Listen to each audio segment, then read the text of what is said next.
folks. Johnny Compton from the Amos Steel Company here in Hillbilly Caviar Studios. You're watching Guitar Tales with Dave Cohn. All Dave, all day. Get you some.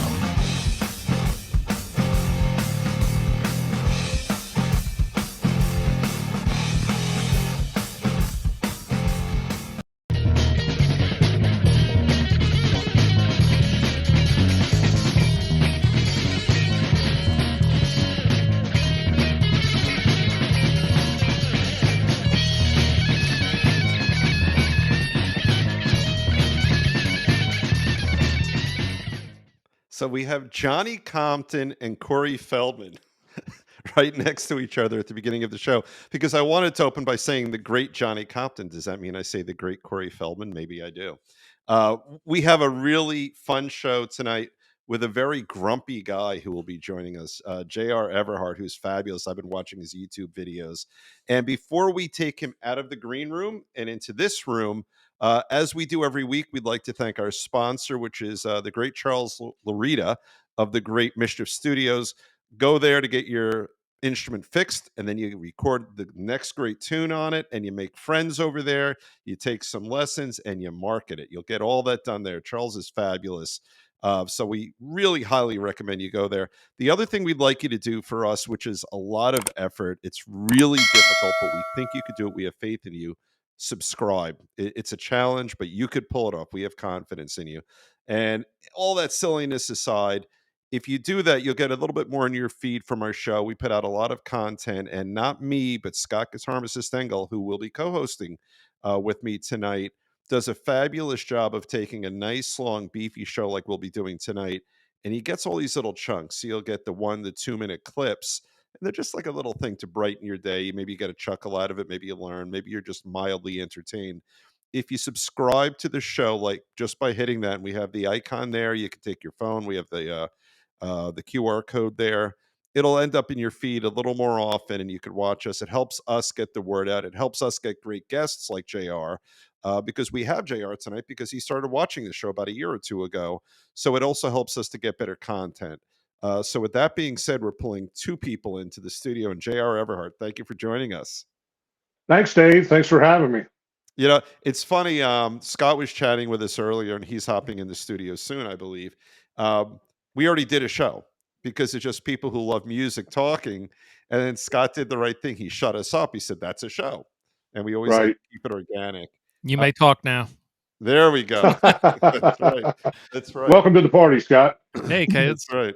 I got my I'm seeing now finally my background matches the Halloween spirit, which is up here 24 hours a day here at in New Jersey. I'm a big horror fan. 33 Studios, right? Isn't that it? Studio 33, yeah. Yep. Broadcasting through Noise Network Studios. As much as I love the Hillbilly Caviar Studios name, I can't use Johnny's. Yeah. So before we get to JR, I started to tell Scott something and he shut me up. I was one night in my life a sound man. I was in 10th grade, right before Scott and I started a band together. And I was the guitar player for a punk band, Bloody Smegma. And that always gets everybody's attention. Yeah. And right. I later became real family-oriented band, right? Exactly. And I wasn't in the band yet. They had me do sound. They were playing at Trenton State College, and they were so bad that someone shut the power on them. And I was in 10th grade, and I was trying to chat it up with a college woman. And I told her that I went to Goucher College, not knowing it's an all-girls school. And that's about as successful as I was that night. So nice. Yeah. That's still rock and roll. It's still rock and roll. I don't know if they were rock and roll. My first day with the band, I said, let's tune up, guys. And they said, we don't do that. Nice. Which is why Scott and I ended up together. Anyway, enough about me and us. You do amazing stuff. I was watching your YouTube videos. You are an artist when it comes to sound. And because you've been in the business, I think, for 3 decades now. You put out these really cool videos. And a lot of them are, this is what grinds my gears. And I love that. This week, we're just going to talk about things that grind my gears in the music business. And then once you get over sort of that really cool catchphrase, which I think might wasn't that Family Guy, I Family think. Guy? Yeah, I love Family Guy. Yeah. But you end up giving really helpful information, helpful advice. I heard you talking about how and when for bands should practice depending upon skill level. So my first question for you is, what got you into giving these really cool little tasty videos? What got you started with that? COVID. COVID was kind of like the abyss of boredom, and I was just starting to dabble with TikTok a little bit, and really enjoyed the different types of content on there.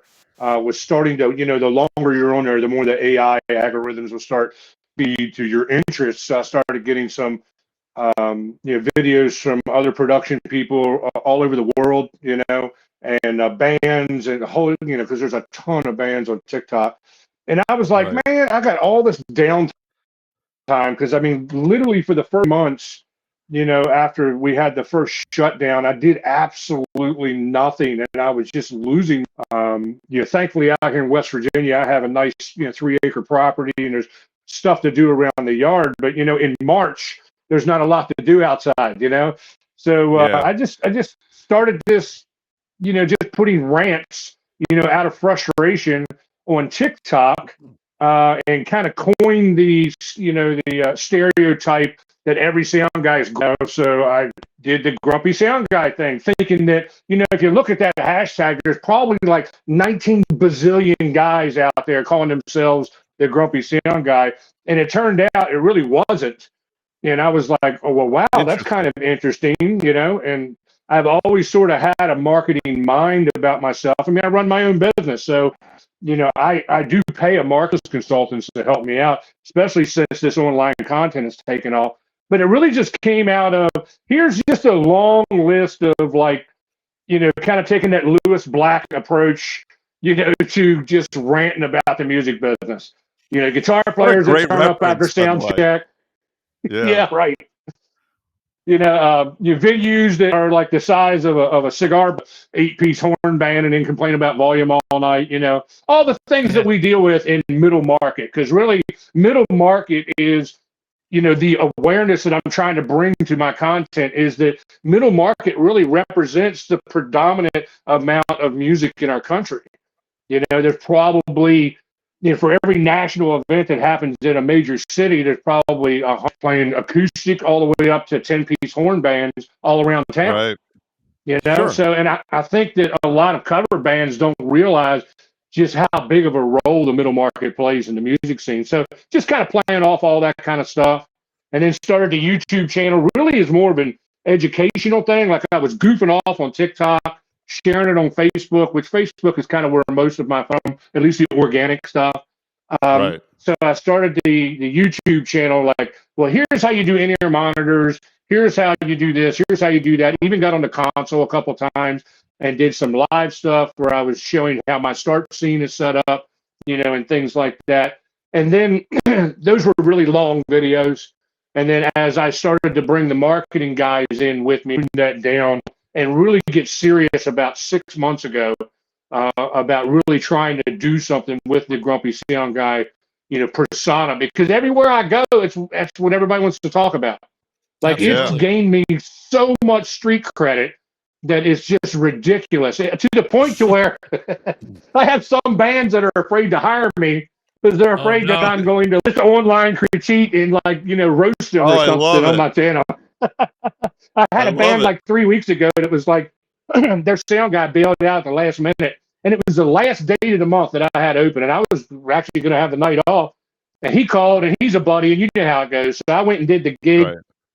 And he was like, man, when the singers found out that you were going to be running sound, they were like, man, we really got to run.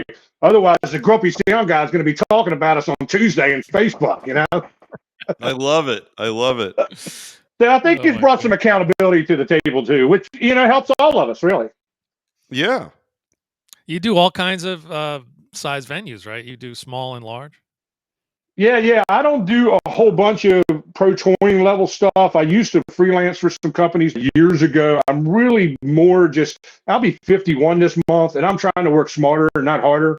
Yeah. I'm fighting feverishly to stay small. I have a mobile stage, and we have a very middle of the road, middle market, audio and lighting setup. We're really good at like wine festivals, brewery festivals, beer truck festivals, that middle market community concert series kind of stuff. We have a house at CLP Audio. There's plenty of meat on the bone when it comes to that kind of stuff. Yeah, absolutely. Because, the bigger you go, the more complicated it gets, the more stress is involved. And the pro touring companies I've worked for in the past, I'm still really good friends with the owners of those companies. And their life is just on 11 all the time. And I just don't have a desire to be at that stress level and have, an army of employees to keep up with and an admin staff. And a buddy of mine's company in Frederick just moved into a new warehouse, so it's just, the numbers look great coming in, but there's a lot of overhead, and I'm not taking anything away from them, but it's not a pathway that I want to be on at this stage in my life. No, that makes sense. Yeah. So I have my first question about what you do then. So my favorite watering hole, 5 miles from where we are right now, they bring in really great little bands. Like I saw a couple of kids. We're old enough to call them that. They were probably 30, right? Just a young kid and probably his girlfriend. Great singer, great guitar player. It's a bar where you want to be talking at the bar. And they didn't have a sound person. It was just the two of them, their kids. Right. But what do you do with the bands to sort of create the vibe where people can enjoy the music? But there's so many venues I'll go to where it's not a place where we're looking at the band. We're having dinner, or like, let's try to get a table as far as we can from the band. That kind of venue. Sure. How do you take the temperature of the room, and do you ever have to fight with the band? To make sure that they're at a reasonable level. He never I was fights just with talking the band. about this. I was just talking about this today in my reels and my shorts. Because this whole the shorts are just about, here's just a list of stuff that pisses me off, And one of them is these venues like you're describing where the band is kind of an afterthought. It's not a purpose-built venue where you're like a theater where the stage is the center of the attention of the room. The room is positioned to put you looking at the stage. It's really going to depend on the drummer and the guitar player. If those guys can behave and really keep it under control, then what I typically do in that environment is mix smarter, not harder. So I'm not going to put more in the sound system that needs to be in there. So I may only put single 18 subs in, maybe only one single 18 sub, and just put a little bit of kick in there for presence, maybe the bass or the left hand of the keyboard in there just for presence. Obviously, if you have a keyboard player, they're going to depend on the system, so you got to have them in the mix. Obviously, the vocals. But if the drums and the guitar get a little loud, I just pull them out of the mix and mix around that. So from the audience perspective, it just sounds like it's all even, when really the only thing in the sound system board or an acoustic guitar that's a direct input instrument, I might put an overhead over the drums just to catch a little overall zone miking kind of thing. But a lot of times I don't even do that. It's really like kick and maybe floor tom. The snare is always going to pop, even if you're a light hitter. I usually tell venues like that, book acoustic acts or acoustic, sort of duos. If you want the audience to be able to have conversation level background music, which is basically what that is, then don't put a 4-piece rock band in there that's known for, playing Slayer and Megadeth. You know what I'm saying? Yeah, put a band in there that's right. And it's all about adjusting your expectations of what your live music sits you. And that's something that a lot of bar owners really don't take time to think about.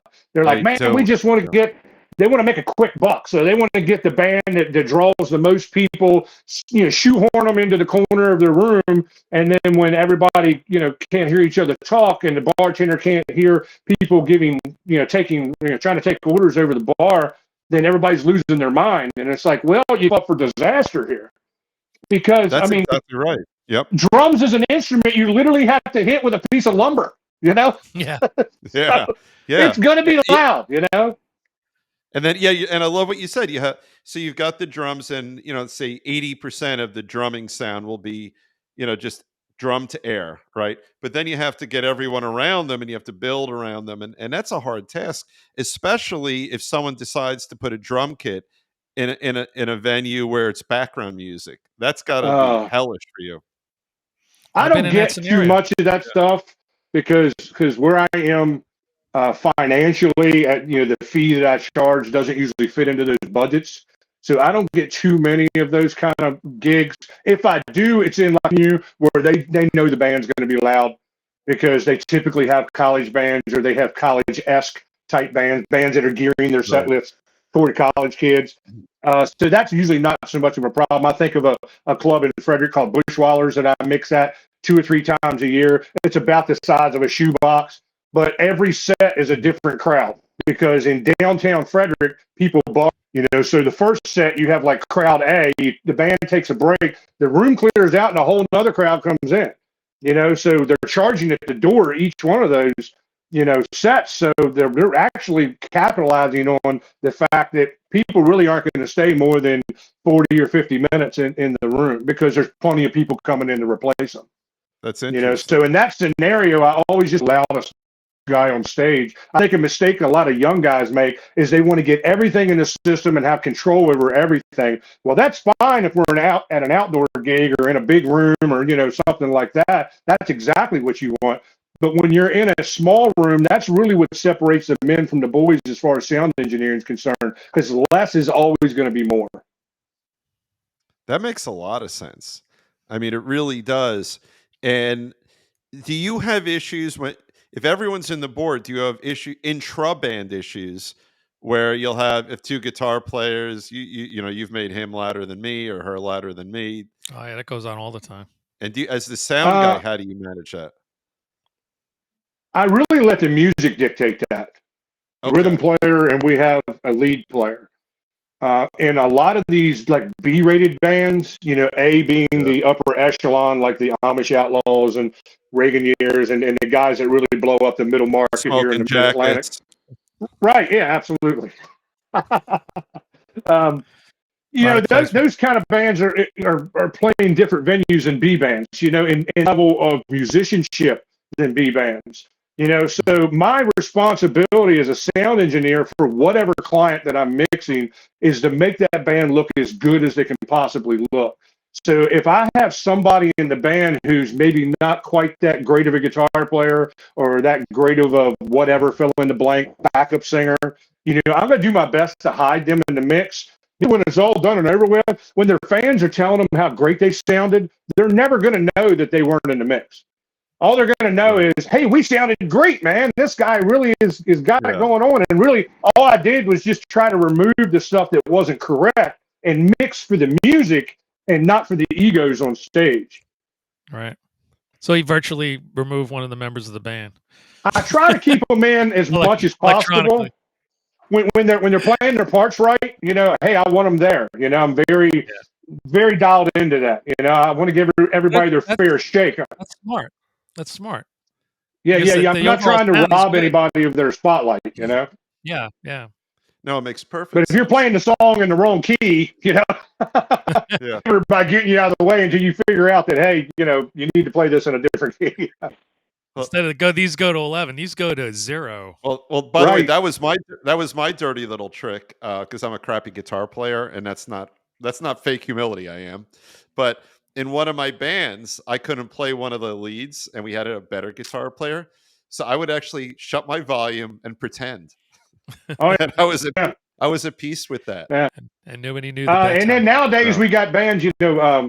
Paul from Big Bang, him and I have these conversations all the time. Some of these bands really it's just karaoke. They're tracking everything, and the guitars are, they got a wireless pack with no batteries in it, and that sort of thing, and they're just kind of like doing a little dance routine, and everything sounds like the record. We have a whole show lined up. We'll be talking about that with him. Yeah, how AI and different things are kind of ruining music a little bit. Yeah, sure. Now, do you get involved with the rigs that the guitar players and the bass players have, or is that sort of just them when you're doing it? It depends on who they are. If it's someone that I'm personal friends with, and they not, because I know that's kind of a sacred thing for. I'm a drummer, so I really Okay. don't want anybody messing with my kit unless there's someone I respect, and I'm saying, hey, what do you think about this? Or I'm Right, having a right. problem with this. Can I get your sounding board kind of thing? And I get that quite a bit. But I'm not trying to weave my way into being ultra controlling over what I mix a whole lot of guitar players that have horrible tone and don't care. Yeah. I, Really? this is what their fans have come to know them as. And I may make a small suggestion here or there the first couple times we play together. But if I feel like those suggestions are falling on deaf ears, I'm trying to make money. You know what I'm saying? I'm not going to offend this guy and come off like, dude, you're just not listening. It's horrible. That's not going to get me anywhere. This is what Right. this guy brings to the table. This is what their fans have gotten used to hearing. This is their sound.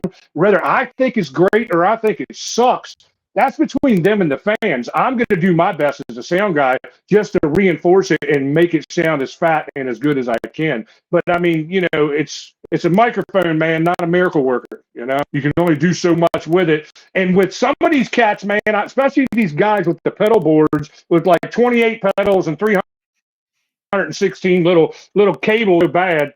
Those guys are the bane of my existence because them little cables go bad and they always want to blame it on my end. Well, it didn't do it last night, so I have to jump through all the political hoops, helping them realize it in your pedal board. Plug your guitar directly into the amp and see what happens. And then when they realize, hey, I guess it is. It's just simple signal flow. Follow the signal flow, kind of thing. That's all it is. But I don't want to be part of that conversation because you could spend 30 or 40 minutes in this guy's pedal board without even dropping a dime, and I usually don't have time for that. Right. So I mean, if you want my help, I'll help you. But this is your rig; you put it together. I'm not going to be able to wave a magic wand over it and make it stop buzzing or whatever it is that's going on. That's the problem with some of the expensive Kemper stuff. Sounds amazing, but if that unit dies on you and you don't have a backup plan, you're in big trouble. You're dead. And then the whole idea of, a zillion pedals, I mean, some people pull it off beautifully. And I've sort of pushed us into this segue here. Scott knows what I'm about to chat about. We had Rick Taylor of RBI Music on, I think 2 episodes ago, maybe 1 episode ago. We became fast friends with him. He did the coolest thing ever. And this is a free plug for him. He sent Scott and I each one of these. So it is the coolest thing in the history of cool things. So remember Silvertone from Sears? Oh yeah. Everyone does. Remember the Silvertone amp, the 212, right? Sure. Yep. This is the Jackson Audio Silvertone 1484. It replicates the sound of the Silvertone 1484 amp. And we were just, before we went on, Scott and I plugged mine in. It's the most amazing pedal you've ever listened to. Kind of crazy. Wow. It's not really so much an overdrive, although it can be.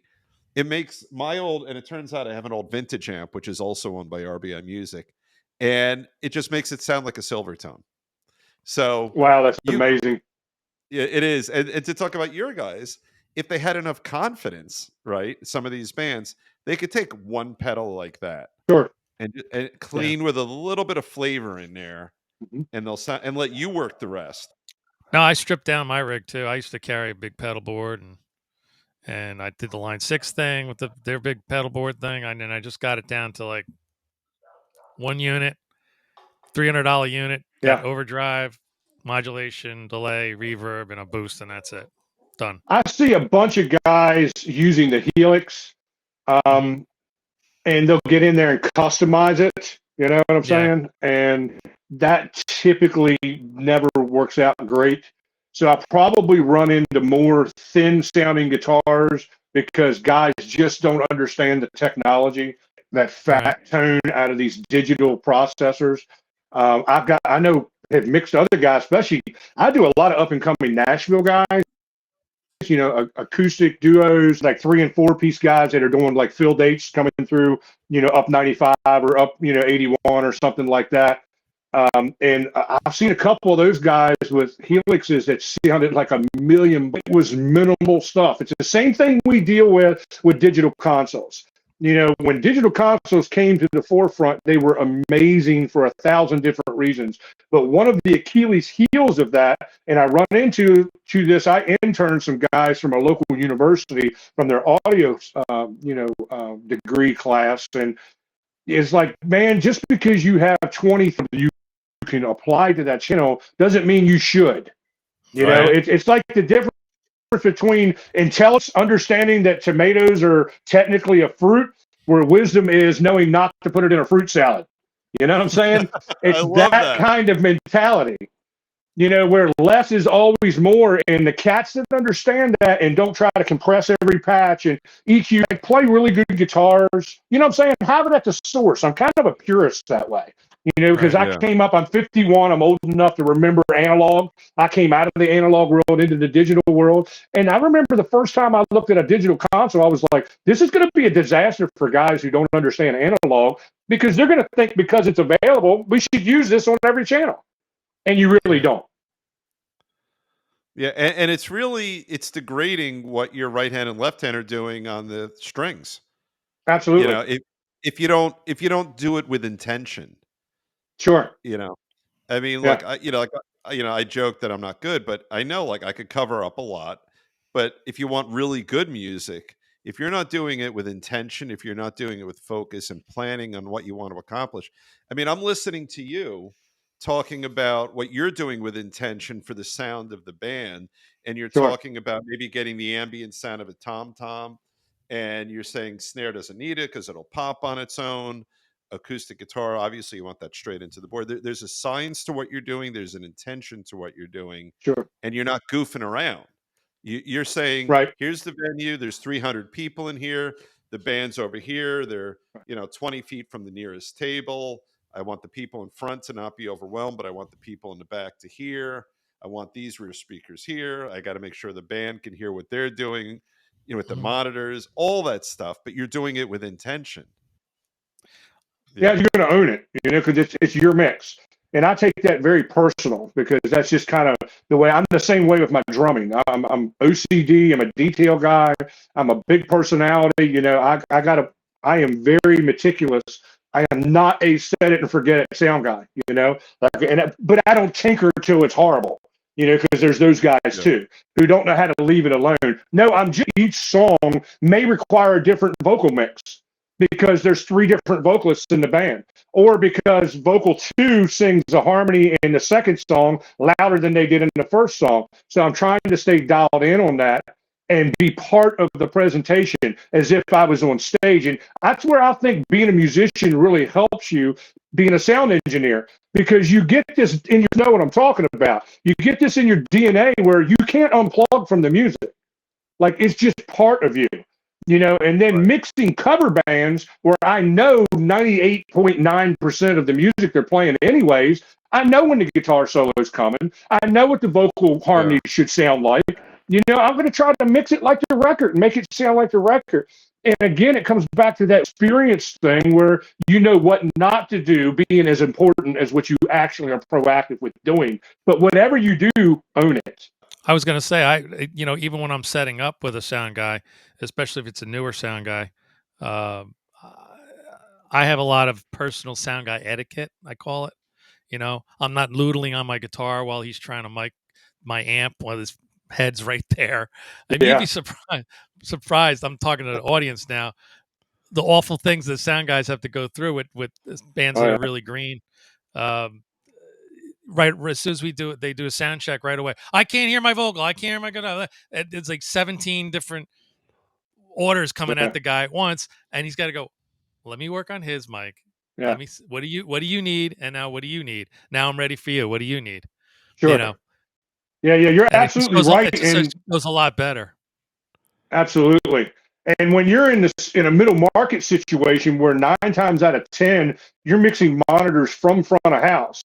And I mean, if you've got guys in in-ear monitors, that's awesome. That takes that, especially if they're all inclusive and they have their own split snake and their own mixer on stage and they're mixing their own monitors. That makes a lot of young guys look good because they don't have to mix wedges, because wedges are tough to mix and you got to have a real dialed in ear for frequency to get wedges right. Well, if I'm mixing your wedge mixes from front of house, I have to establish gain structure in the house first and come back and get your wedge mixes right, because that input gain on each channel affects the send to the wedge mixes.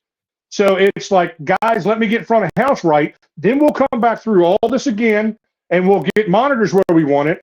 And then give it a song or two in the first set and let me get compression dialed in and things like that in a real world application where the whole band of the audience, everybody's warmed up, singing like they should. The guitar player's finally figured out what volume he's going to play at for the night, you know, and you can dial all that stuff in, then come back like song 3 or 4. I'll walk up to the stage and start looking at guys like, hey man, you cool? You know, how you feeling? And then I'll make adjustments yet again and then save that after the first set. That's typically the way I handle that situation.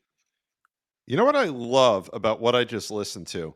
So we have in our audience, we have people who are going to understand every single thing you said. But this is my favorite part.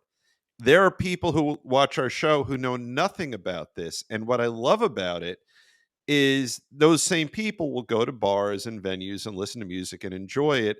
And until they watch this show, will have had no understanding or appreciation of what the non-members of the band have to do to make sure that good sound is delivered to them.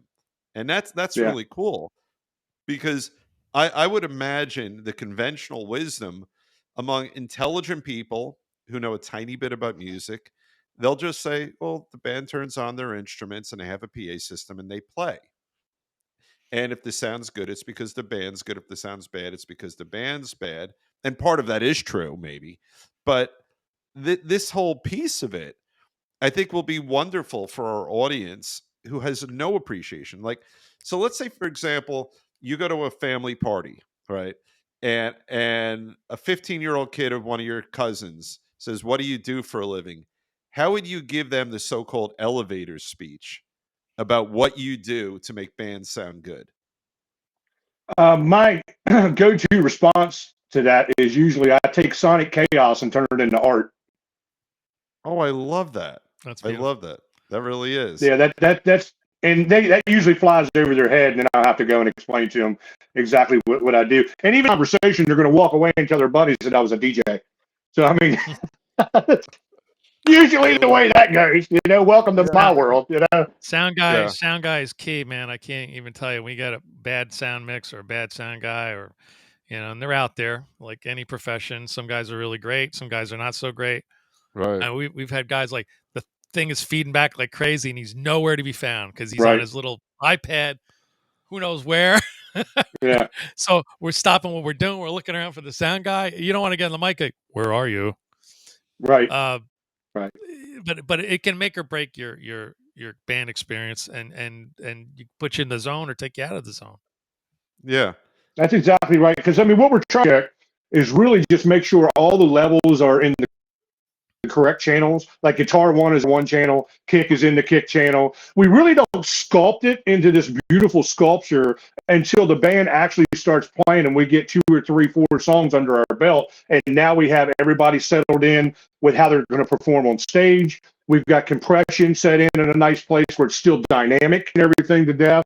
My favorite thing and the bane of my existence is Karens who come up to you like 8 bars into the first song, like, I can't hear the vocals. So I'm like, yeah, neither can working on it. You know, can you give me a second or two here? I mean, they only gave us 30 minutes to do a 90-minute setup, you know, so it was throw and go. I call it combat audio. You know, we're just trying to get the show going. Can I have 2 out in, please?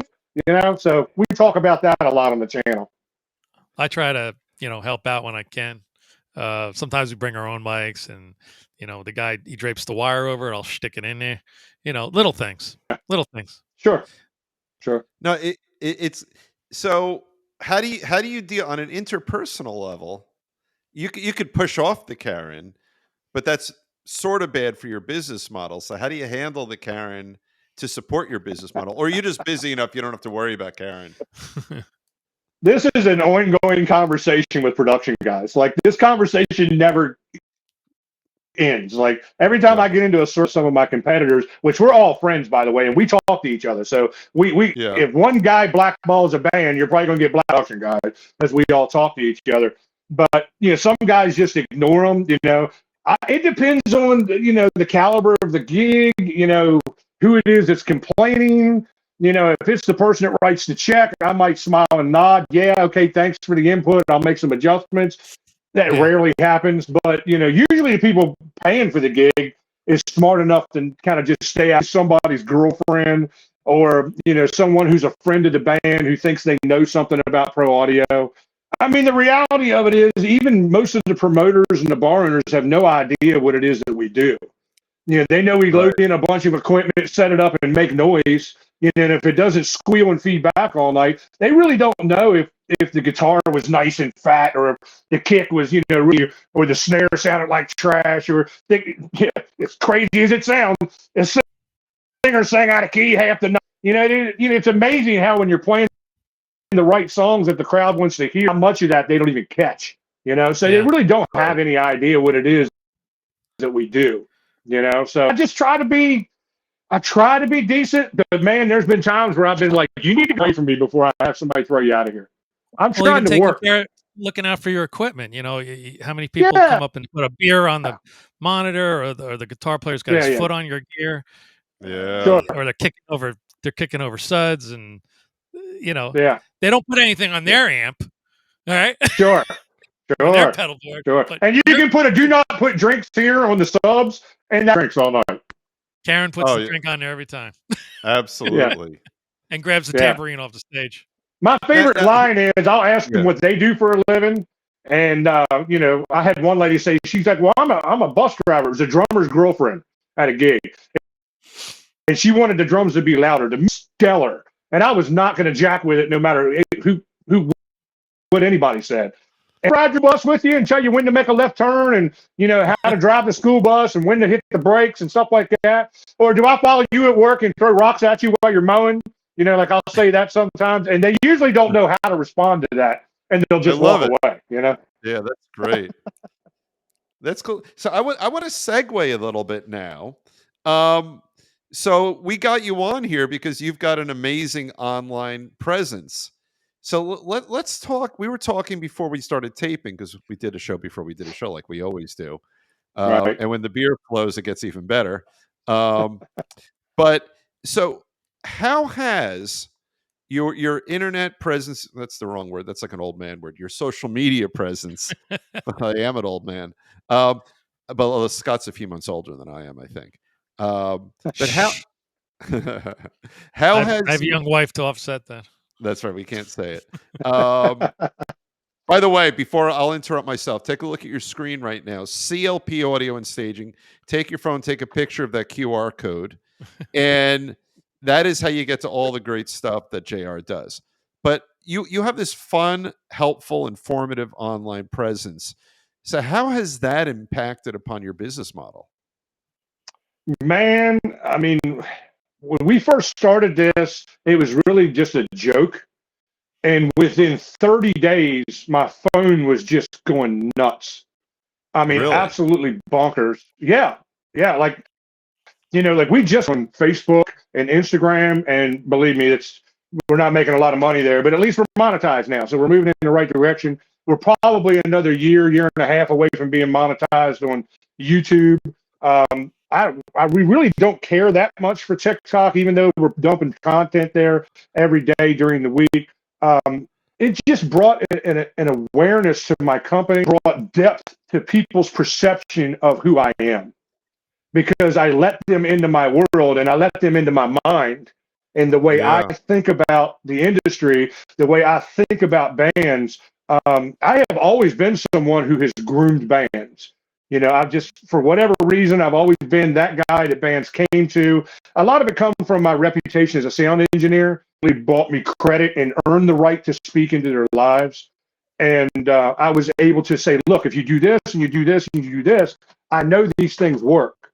I was really super blessed when I was coming up in this business in the early 90s to be around guys that were very business conscious, marketing conscious, And I learned all this stuff from, some of the guys that were getting it done the best.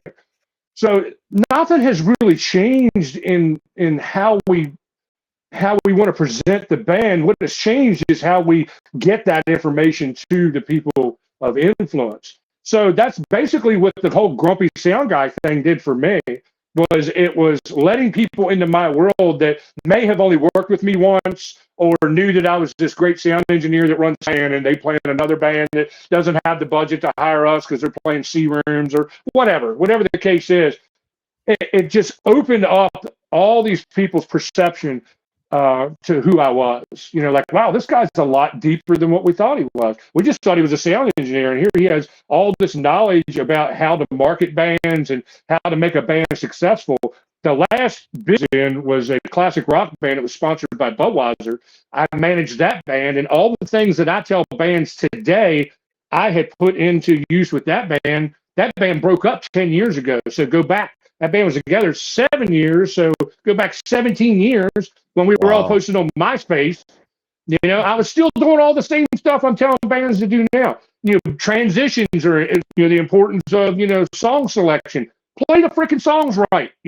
All the simple, basic fundamentals that people miss because they get too lost in buying guitars or the whole persona. They want to be office superstar. They're really not interested in being an A band. They just want to be that's all stuff that, man, the culture of guys that I came up in the business with, I'm shocked at how shocked people are to hear this knowledge. Because I'm like, this is just like commonplace stuff. And I've heard it on your channel. You think it is. I know, but you think it's commonplace, but it's not. You guys talk about this stuff all the time. It's we like, Yeah, give us your top 2 or 3 dumbest things you've seen bands do. Oh, man. How much time dumbest you got? things. Well, the first thing would be piss off the sound engineer in the first 5 minutes in the venue. That's never going to go well. Yeah. It's never going to go well. I am so completely anal about the mix being a representation of who I am that even if you piss me off, I'm still going to try to give you the best because that mix belongs to me. That's how I view that, But really just being a complete freaking asshound, man, and, coming in and acting like a fool and act like these guys. I was just talking the other day on one of the reels about band members who claim to be sound engineers. And then they want to come in and they want to, tell me how to do my job all night. And that's only going to happen once with me. So I'll never answer the phone again. I'm crazy, screaming busy. I don't need that kind of drama.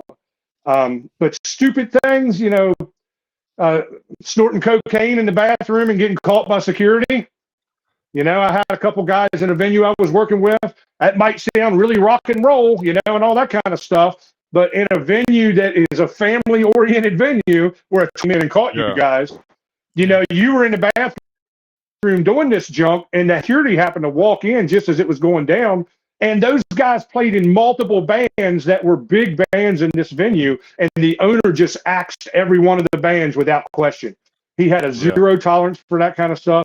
And I'm like, dude, go do that stuff in a parking lot like the rest of the world. Don't bring that stuff in here and do that. Yeah. We play kid-friendly, family-friendly shows. We're not allowed to curse. And you wouldn't believe when I'm at that venue and I'm not in the band, I'm a patron, how many times they slip up. That's not a hard rule to follow.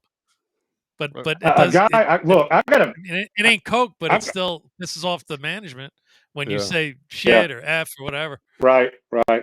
Look, man, I'm as guilty as having a trailer park mouth as everybody else is, But the thing is a radio personality buddy of mine told me one time, I'm like, dude, how do you not drop F-bombs on the radio? Because I spent some time in radio 1,000 years ago.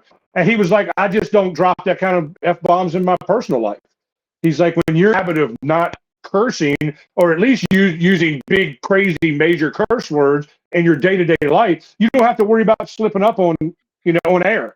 And it's the same way, when you're playing in a band or whatever, And I really think that makes a band look tacky. Look, I drop F-bombs like everybody else, but when you're on stage, I think you're held to a higher level of accountability.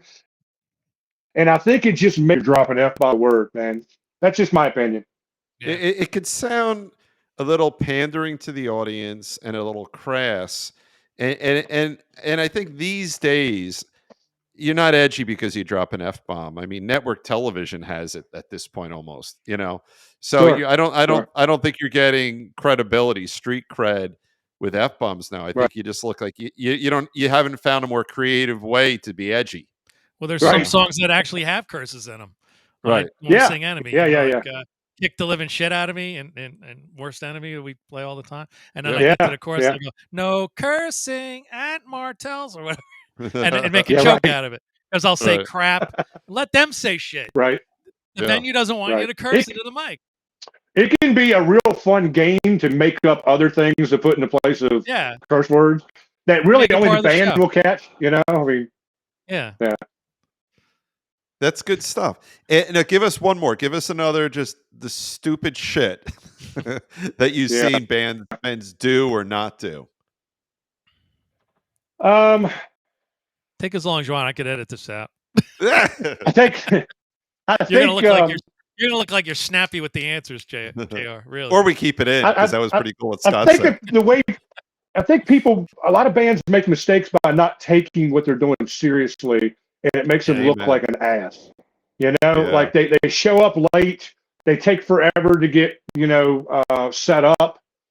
They want to set up there and tune their drums for 30 minutes while the dinner crowd is still there, you know, and things like that. Or there's a second stage.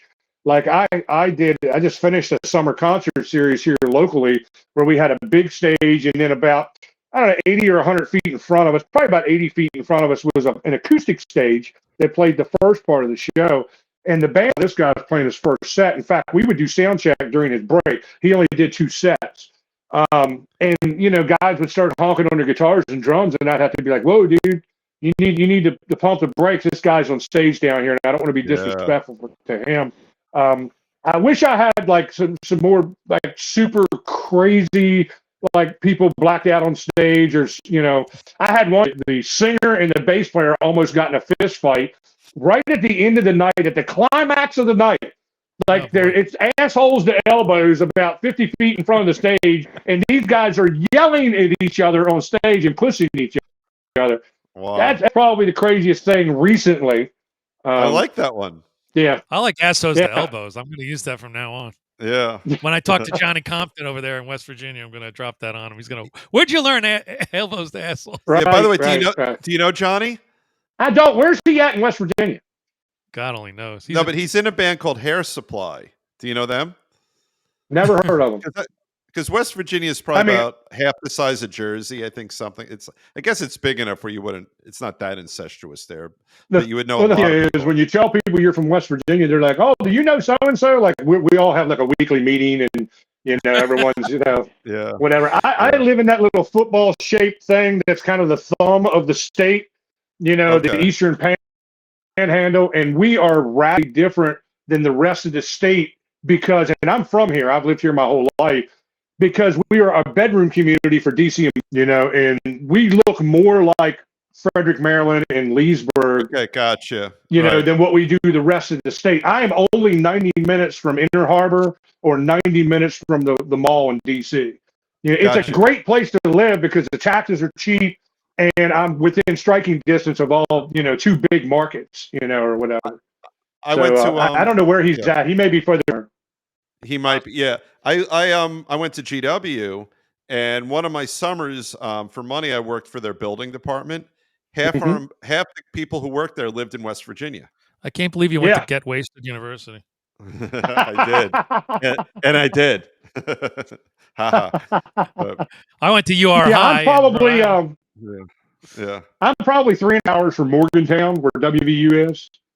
You know, that's down in the middle of the state, just north of Charleston, I think, I don't know, 45 minutes or something. And when you go down, whenever I go down to Morgantown to do a gig or something, it's always a culture shock because it's so radically different than what it is up here on the I-81 corridor. Because we're sandwiched between Winchester, Virginia, and Hagerstown on I-81. You know, so I pass through your neck of the woods all the time because my kids go to Tulane, so I take 81. So I passed through that little sliver. I was there in May, I passed through a little Sure. sliver, and I'm in West Virginia for maybe what 30 minutes. Is that how long 81 goes through? It's It roughly? 26 miles of redneck love. Yeah, it is. It is, and it's pretty. It looks like it's Yeah, nothing different. You just see the sign, "Welcome to West Virginia," you sure. know. But Yeah, but yeah, it, yeah, yeah. and I didn't realize 3 hours you could drive. I thought it was smaller than that. No, no, no. The I think joke it's bigger is, than you think. this is West Virginia. We live here. That's I Wheeling. love it, This is the Eastern Panhandle. Scott. I think we've been disrespected. Oh no. If you're from So West Virginia, you're laughing right now because it's like I live in a little town called Inwood, and our famous saying is, "It's all good in Inwood." I like it, and you're where the Waltons were, right? Not quite, not quite. No, I mean West Virginia though. They were there. Oh yeah, yeah. The Waltons were in West I Virginia. think that didn't was even know southern that. West Virginia. Okay, We'll have to ask Johnny where he's from. we will. Over Good night, there at Johnny. Hillbilly Yeah. Good night, Mary Hillbilly Ellen. Caviar Studios. I Yeah. think we just discovered each other on TikTok, if I'm not mistaken. Like literally like a week ago or something. His thing came up in my feed, and I seen West Virginia, and I was friend. So I followed him, and he followed back. And he's liked a bunch of my videos and vice versa, but we haven't had a chance to actually correspond yet to see where we are in proximity of each other. He's Great worth guy. knowing. He's he's just a good human being. I keep threatening I'm going to Sure. come down to West Virginia and jam with him and stuff. And I don't know. It's just never going to happen. Cool. I don't think, but I would like it to happen. Yeah, he's a good guy. Cool. Well, here's the crazy thing about our show. So if you weren't looking at a watch, what would you say? We've been chatting about 10 or 15 minutes? Oh, 15 minutes tops. Yeah, I'm looking right now. We're at 51. Right. Minutes. Exactly. People are shocked. So when you have a great guest and a great time, the show just absolutely flies. 51 minutes of ranting. Yeah. Right. So before we wrap things up, how do people? You don't need anyone to find you, but how do people find you? If you're interested in the Grumpy Sound Guy content, you can literally just go to YouTube and search the Grumpy Sound Guy, and you'll find the channel. Same thing on TikTok, I believe. You can look me up on all the socials. I'm on Twitter, but I'm not on Twitter. It's one of them kind of there, but I don't check it very often. I'm on Facebook most of the time because I'm old.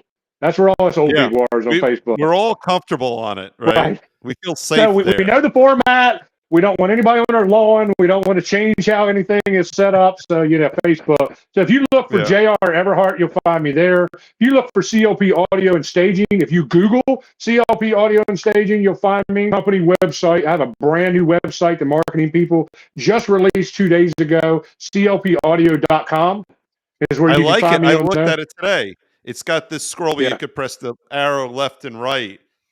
Sure. And And nice we're getting ready to unroll in about another 4 or 5 weeks subscription-based consultation, because we're getting people who want that. Ooh. So, I mean, for a small monthly fee, you could bring me on board with your band's team for me to critique you, to help you, to come out and set up a start scene in your sound system. If you're a bar who can't afford to hire a guy of my expertise level full time for a monthly fee, I can come in, do maintenance to your rig once a month, and I can train your people and also funnel people into your venue and help you get staffed correctly, because I'm super networked with tons of sound engineers.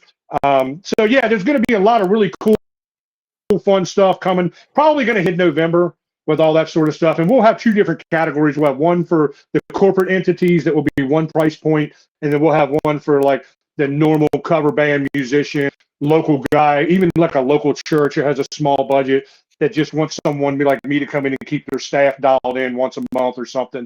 So we're real excited about that. That's the next level of this on this. That is something a lot of people could use. Yeah. Definitely. Yeah, I believe so too. Yeah. Yeah, there's definitely a market for that for sure. Yeah. Just step into any club and you'll see. Sure. You could start ranting right away and say, this needs to be fixed, that needs to be fixed. Whatever. And the thing is what we're working on, we haven't dialed it all in yet, but if you get some of the bigger packages where there's more amenities in those packages, you even get discounts on my services. And we're working on a bump free booking. I mean by that is a lot of times, like say I work for band A over here, 12, 15 times a year. But in the summertime, when I have $10,000, food truck festivals coming in that need stage sound and lights, it's hard for me to take this, $1,500 gig when I got 10 grand laying on the table over here. Well, Yeah. there'll be a certain tier of the subscription-based stuff that if you're vested in that, you'll get a bump guarantee where you won't get bumped. So your gigs will be solid with us. And I think that's going to be super popular because that's probably one of the biggest challenges I have right now. Guys, I turned down probably 200 shows this year. Wow. And I swore to God that I was only going to do, I did 180 this year. I said, I'm backing it off. I'm going to do about a buck and a quarter, 125 shows. Right now, if I don't book another show and I got a bunch of time open here in the fall, I'm at 187 shows. So, I mean, Wow. I'm a small company. I'm trying to stay small. I got 2 or 3 part-time 1099 guys that work with me, and we're just trying to keep it personal so that we can keep the consistency of what we do at CLP today. I love that. I absolutely love it. And and on behalf of Scott and I want to thank you. This is a topic we haven't covered before, and I think our listeners are really going to get a lot out of it.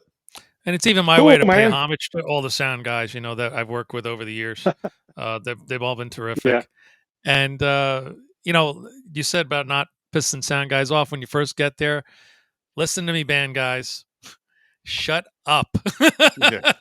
Let them hook up the stuff. Let them get the mic going. Don't be testing out the distortion channel on your guitar when the guy's got his ear right up to the amp looking to do the mic placement. Come on.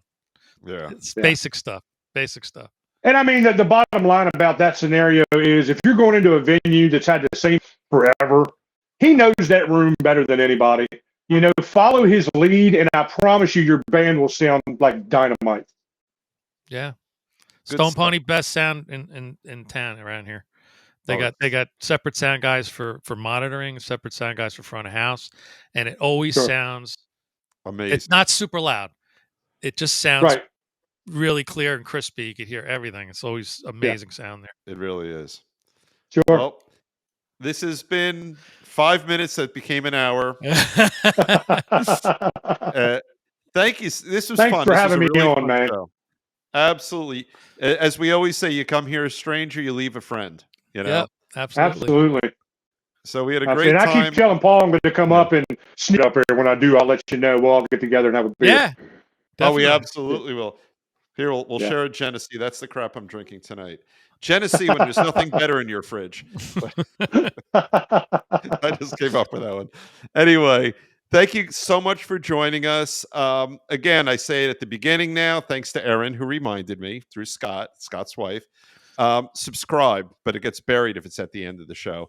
Thank you again, and we really appreciate you joining us tonight. Sure. We're going to take Thanks, us out guys. with a little Big Daddy Abel and the Amish Outlaws. I love this bumper. Oh, he you did, got to so- stick around and watch Awesome. this. Yeah. Yeah, Check it out. definitely. I'm number 2. I'm number 2. No, I was the second. That's right. I was the second one. The second on Guitar Tales, ladies and gentlemen. You're watching it right now. I'm Big Daddy Abel with the Amish Outlaws. I gotta go back to work. Here we go.